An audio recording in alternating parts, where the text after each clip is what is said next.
আল্লাহ পাক বলছেন ওয়ামা খালাকতুল জিন্না ওয়াল ইনসা ইল্লা লিয়াবুদুন বা'দা আউযু বিল্লাহি মিনাশ শাইতানির রাজিম ওয়ামা খালাকতুল জিন্না ওয়াল ইনসা ইল্লা লিয়াবুদুন।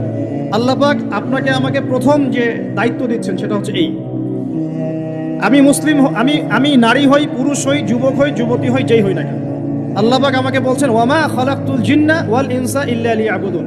দেখো, আমি জিন আর মানব জাতিকে শুধুমাত্র আমার ইবাদত করার জন্যই দুনিয়ায় পাঠিয়েছি, আর কোনো কারণ নাই।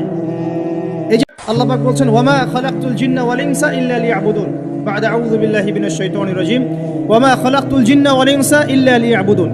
আল্লাহ পাক আপনাকে আমাকে প্রথম যে দায়িত্ব দিচ্ছেন সেটা হচ্ছে এই, আমি মুসলিম আমি নারী হই, পুরুষ হই, যুবক হই, যুবতী হই, যেই হই না কেন, আল্লাহ পাক আমাকে বলছেন ওয়ামা খালাকতুল জিন্না ওয়াল ইনসা ইল্লা লিয়াবুদুন। দেখো, আমি জিন আর মানব জাতিকে শুধুমাত্র আমার ইবাদত করার জন্যই দুনিয়ায় পাঠিয়েছি, আর কোনো কারণ নাই।